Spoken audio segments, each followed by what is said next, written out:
అందరికీ నమస్తే. బీఆర్ఎస్ పార్టీలో స్పష్టమైనటువంటి విభజన వచ్చినట్లేనా, రెండు వర్గాలు విడిపోయినట్లేనా అనేటటువంటి ఆలోచన బీఆర్ఎస్ పార్టీ క్యాడరే ప్రస్తుతం చేస్తా ఉన్నది. చాలా లోతుగా ఆలోచన చేస్తా ఉన్నారు. కేసీఆర్ ని కలవాలని చెప్పి కేసీఆర్ కూతురు ఎమ్మెల్సీ కల్వకుంట్ల కవిత ఎంత ప్రయత్నం చేసినా కూడా కేసీఆర్ అపాయింట్మెంట్ ఇవ్వడం కానీ కలిసేటటువంటి ప్రయత్నం కానీ చేయట్లేదట. ఎవరైనా ఏదైనా చెప్పినా కూడా కవిత గురించి వింటున్నారే తప్ప ఎటువంటి రెస్పాన్స్ మాత్రం ఇవ్వట్లేదు. ఎందుకంటే కుటుంబానికి సంబంధించినటువంటి కొన్ని కీలకమైనటువంటి అంశాలను ఆమె బహిర్గతం చేసింది కాబట్టి సో కవిత మీద చాలా నారాజుగా ఉన్నాడు, కలవడానికి ఇష్టపడట్లేదట. మొన్న ఓ ఎంపీఓనో తర్వాత ఇంకొక లాయర్ పోయిరు, అడ్వకేటు, ఆ తర్వాత రాజ్యసభ ఎంపీ వీళ్ళంతా కూడా పోయి మరి కవితతోటి మాట్లాడారు. నా ఎంపీ దామోదర్ రావు, లీగల్ సెల్ అధ్యక్షుడు గండ్రా మోహన్ రావు, వీళ్ళిద్దరు పోయి మాట్లాడితే ఎందుకు పోయారని కూడా అడిగిరట. కేసీఆర్ ఎందుకు పోయారు, మీరు ఎందుకు పోవాల్సి వచ్చింది అని చెప్పి ఎవరు ఆదేశాలు ఇచ్చిందని చెప్పిరట. ఇక జాగృతి పేరుతోటి కవిత ఎన్నో కార్యక్రమాలు చేస్తా ఉంది. మొన్న ఒక మహాధరణ కార్యక్రమం కూడా చేపట్టిరు, దానికి బీఆర్ఎస్ వాళ్ళు పోలే, జాగృతి వాళ్ళే పోయిరు. కానీ ఆ సభ సక్సెస్ అయింది. కాబట్టి బీఆర్ఎస్ వాళ్ళు ఎవరు వచ్చినా రాకపోయినా కానీ జాగృతి పేరు మీద మేము వెళ్తాం, జాగృతి పేరు మీద కార్యక్రమాలు చేసుకుంటూ పోతామని చెప్పి కవిత చెప్తా ఉంది. కానీ ఒక రెండు అంశాల మీద కవిత చాలా స్ట్రాంగ్ గా క్వశ్చన్ చేసేటటువంటి ప్రయత్నం చేస్తా ఉన్నారు. ఒకటి వచ్చేసేసి అసలు నా లెటర్ ఎవరు బహిర్గతం చేసిరు, నా లెటర్ బహిర్గతం చేసింది ఎవరు అని అడుగుతా ఉంది. ఇది మెయిన్ గా ఆమె 10 days నుంచి ఇదే మాట్లాడుతూ ఉంది. ఎవరు బహిర్గతం చేశారు, క్వశ్చన్ కావాలి ఇది ఎవరు అనేది. ఆ తర్వాత సెకండ్ వచ్చేసేసి మరి కాళేశ్వరం కమిషన్ కి నోటీసులు ఇచ్చిరు కదా, నోటీసులు ఇవ్వడం వల్ల దాన్ని కూడా క్వశ్చన్ చేసింది కవిత.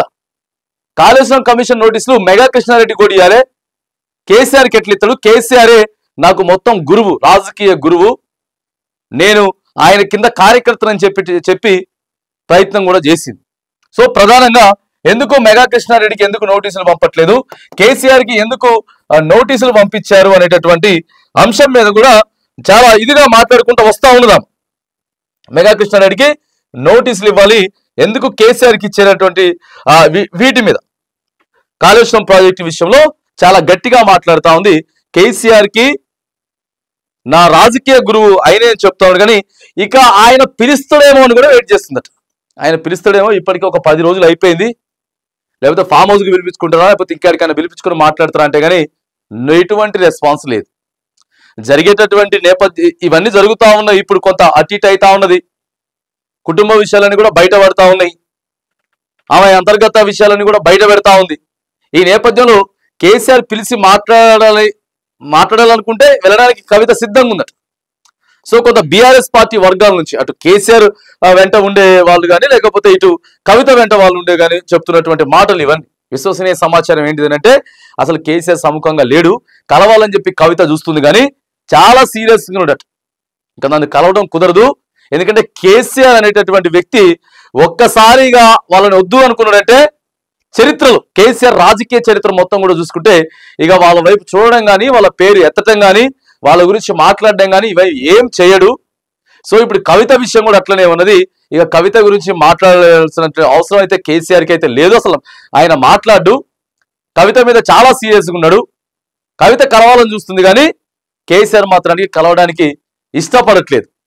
ఇక ఎటు మరి కవిత దారి ఎటు అంటే జాగృతితో పేరుతోటే కార్యక్రమాలు చేసుకుంటా చూడాలి.